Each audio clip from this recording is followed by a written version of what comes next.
I will be the first to tell you, I am one of those so-called experts who thought there was going to be a cyber Armageddon. And so, like, what are we talking about specifically? We're talking about the Russian invasion of Ukraine, right? So I didn't time it, but hey, congratulations, Heather and Apex, like timed it almost a year to the day from when Russian tanks were rolling across the border into Ukraine. And I think all of you are familiar with the fact that the Russians engage in hybrid warfare. So hybrid warfare means there's a cyber component along with the kinetic component. And I and a lot of other people thought that there was going to be not only cyber attacks targeted towards Ukraine, but that there would be blowback against the United States because of all the support that we were providing Ukraine. And so that's what I really want to talk about today. So the cyber Armageddon, thank God, did not happen. But if you were paying attention to my title, it said not yet, right? And at the end, I'm really going to talk through a few different scenarios, and then all of you in your different organizations, hopefully this will just be food for thought as you're preparing for this upcoming calendar year and what we can expect. So who would have been responsible for a cyber Armageddon? I just want to set the playing field for you right now. So there are three main intelligence agencies within the Russian Federation. So the one that is probably the most likely to do something kind of crazy is the Russian military intelligence, the GRU. So if you guys remember back to 2016, unfortunately, I still feel triggered when I just say that year, the DNC was hacked, right?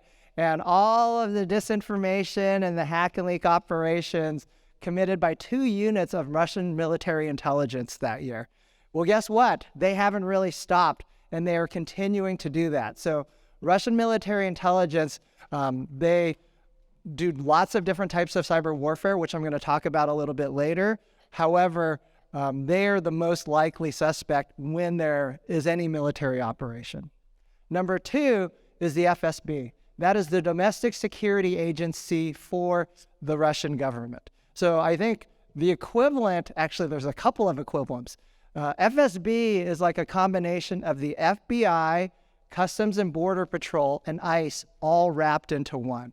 Whereas the FBI has 35,000 employees, CBP has 70,000 employees, FSB has 300,000 employees for a country that is about the size of California, right? So that's what a spy state looks like, right? 300,000 FSB officers. They are the ones who conduct the vast majority of the cyber espionage operations targeting the world, right? And they are specifically focused on domestic stability. So I'm going to talk about them a little bit. And then last but not least is the SVR. The SVR is the Foreign Intelligence Service for the Russian Federation. Their equivalent is the CIA. They are the quietest. They are the most bespoke. They do not want to get caught. They are spies, right? And so if there's like a Russian embassy or consulate in any country, you can bet your bottom dollar that some of those trade officers are likely SVR officers who are there to collect intelligence. And so they are going to be involved, as you can imagine, in any kind of military operation as well. So next, we're going to talk about what did we actually see ahead of the Russians invading Ukraine. So there was 3 main things that we saw. Number 1 was disruption of services, distributed denial of service attacks, DDoS attacks, right? And I think the scariest one that we saw outside of Russia was Viasat, right? So Viasat's an American company. They provide, their telecommunications provider. Their service was knocked out, and the Ukrainians use Viasat. The other thing that we saw was that they used DDoS attacks to try to knock out the power grid and the telecommunications sector within Ukraine, right? They want to knock both of those out while the tanks are rolling in to cause confusion. So that's number 1, DDoS attacks. Number 2, we saw data erasure attacks, right? So you click on a link and it just wipes out all the data on your device or on your network. We saw a lot of that going on. Specifically right now, as we're tracking it, we saw 6 variants of data erasure, data wiper malware that was deployed in Ukraine. Some of it has strayed to other countries, specifically European countries. Fortunately for us, not a lot have strayed to the United States yet. And then last but not least, we saw a massive amount of spear phishing.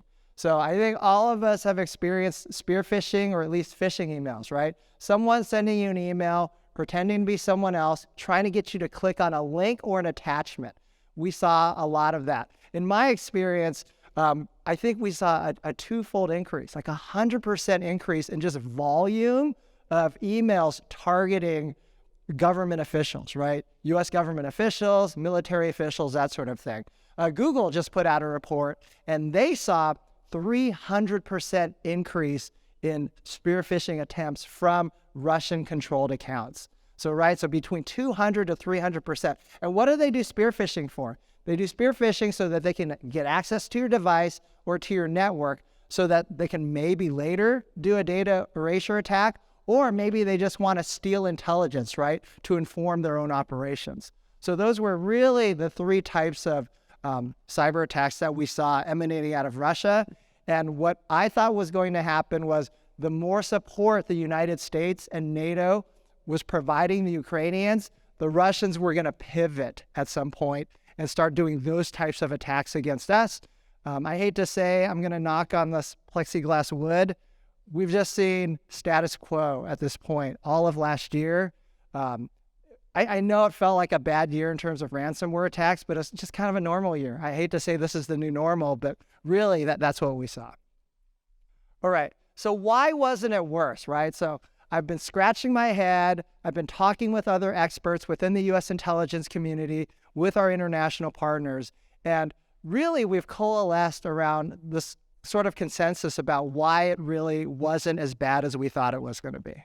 So number one, I'm an FBI agent, so I have to pat ourselves on the back a little bit, right? So some of you may or may not have heard of this piece of malware. It's called Cyclops Blink.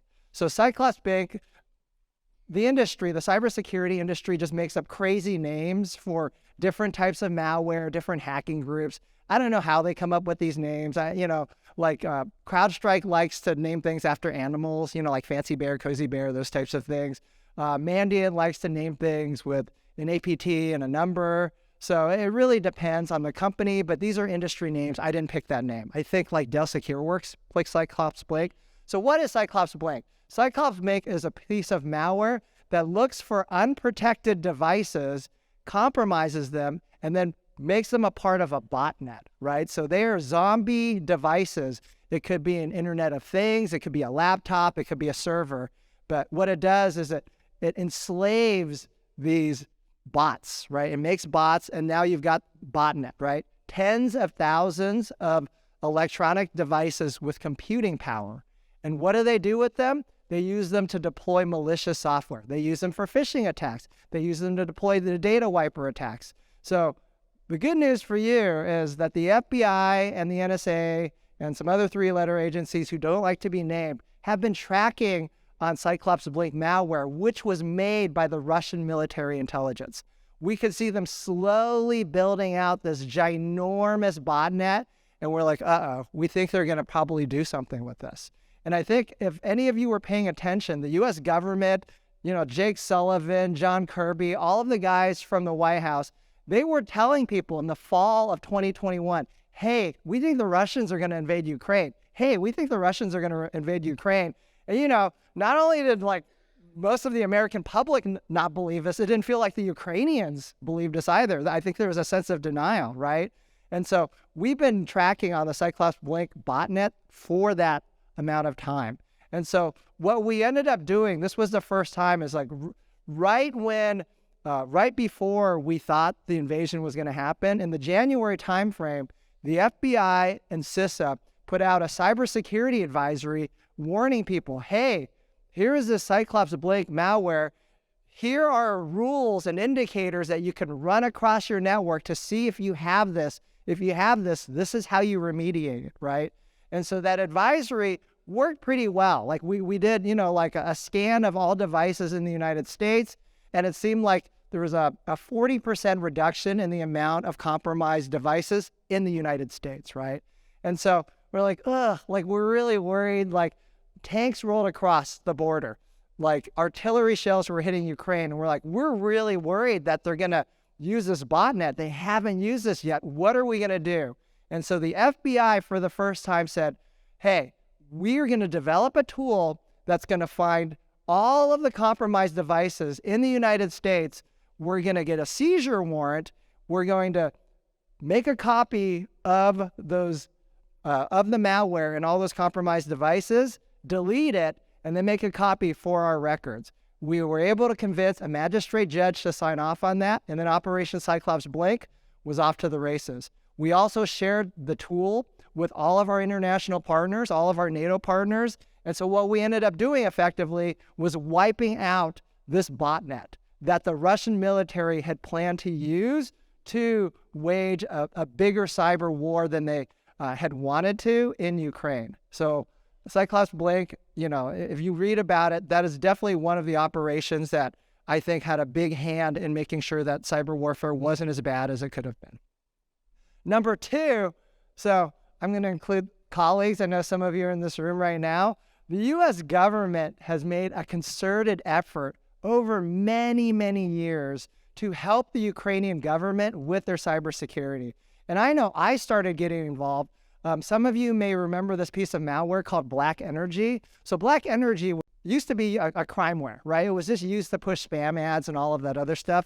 The Russian government repurposed it and used it to infect critical infrastructure in Ukraine, specifically power plants. And I don't know if you guys remember, like in the 2014, 2015 timeframe, Ukrainian power plants were going out all the time.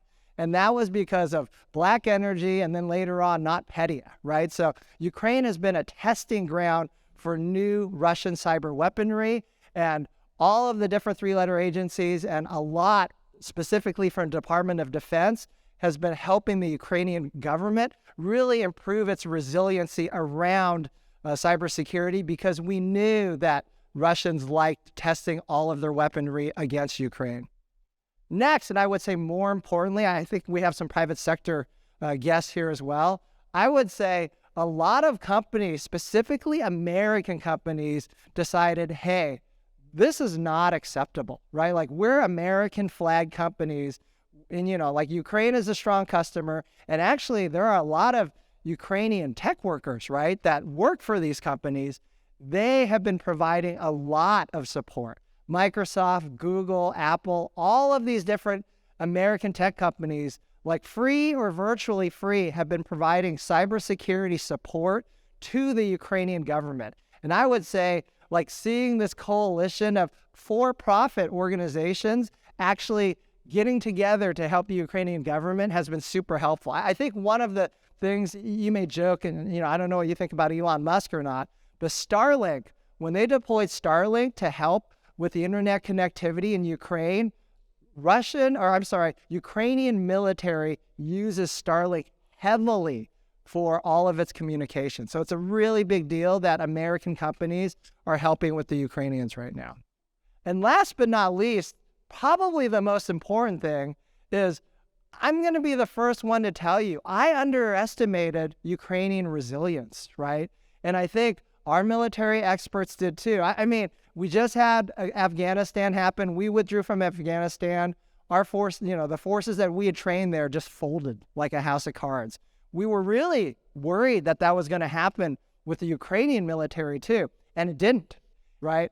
In fact, like, that I would say is really like the secret ingredient that has been keeping the Ukrainian infrastructure as safe as it is now. And like I had alluded to with the private sector section, there are estimated 300,000 tech workers in Ukraine, an estimated 5,000 tech companies in Ukraine. And I know for a fact, I deal with a lot of private sector companies here in the Silicon Valley, and what we've been seeing is they have employees who work remotely from Ukraine to this day, right? Most of them have migrated to the western portion near Lviv, but there's a lot of smart tech people who are already in Ukraine, and not for nothing, they, want to help keep their country safe, and they have definitely been a part of the cyber resilience within the country. So that has been something that I did not give as much credit to, but I am definitely now, saluting them and giving credit for that. What is my cyber forecast? And I hate to say it, but I'm not even a lawyer, but I'm going to say it depends, right? And so what it's going to really depend on is what is happening on the battlefield, right? So it could still go any of many different ways, right? So we've seen the U.S., NATO allies provide tanks, right? That was one of the big things that they asked for. What I think is if on the battlefield, the Russians start, sensing that things are not going well, we are going to see an asymmetric response. And what that means is more cyber retaliation, right? And not only against Ukraine, what we've seen right now is, like I said, increased spear phishing campaigns against NATO allies, misinformation campaigns against NATO allies and the United States. I'm worried that there's something that we haven't seen yet, in the U.S. government that is going to result in data erasure attacks. There could be dormant implants all over the place. And Putin was waiting until it gets really, really bad before he pushes that big red button. That's like my worst case scenario. And unfortunately, the better the Ukrainians do on the battlefield, that's what I think we need to expect on the ground. And so that's worst case scenario, right? And so what can you as Homeland Security practitioners do? What I would say, number one, if you don't remember anything else I say, is you need to have offline backups of your most critical data. Offline backups. And so I think some of you have been watching the news. City of Oakland hit with a ransomware attack, right? And so I'm not going to talk about that case specifically because it is an active investigation we're running. But in general, I want to let you know, organizations pay the ransom because they can't restore from their offline backups. Number one reason, right? Elvis, we are screwed. They corrupted all of our online backups. Our offline backups are crap. We can't restore from them. We need these to get going again. And so if you only take one thing from me, that would be what I would say. You can check with your IT folks at any of your organizations. Hey, do we have offline backups of our most critical data if something hits the fan? If the Russians decide to go sideways on us, can we restore from these backups? Those are the two questions that you should be asking your IT folks.